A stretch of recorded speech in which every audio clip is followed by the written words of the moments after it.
ব্যাস আপনাদের ক্ষতি হয়েছে অনেক। খাবো এরকম বৃষ্টির কারণে কত ক্ষতি হয়ে গেছে।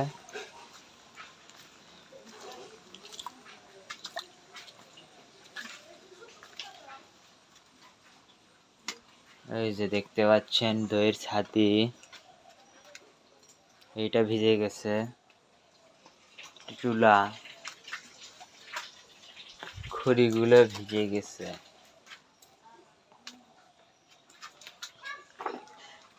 এদিক দিয়ে ফুটো হয়ে গেছে। তিরপল টাঙ্গানো ছিল, ছিঁড়ে গেছে পুরোটাই। আমি তো ঘুম থেকে উঠে দেখে খুব খারাপ লাগলো আর কি, খড়িগুলো ভিজে গেছে।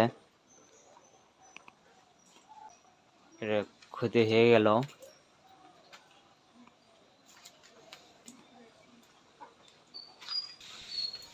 আসলে বুঝতে পারিনি এইরকম সময়ের বৃষ্টিতে এরকম হবে, জানি না কি হয়েছিল, তবে অনেকটা টান লাগার পরে ছিঁড়ে গেছে, কারণ তিরপল তো আর অতটা নরম নয়। দেখুন পুকুর পুরোটাই ভরে গেছে, রাস্তা ডুবে গেছে।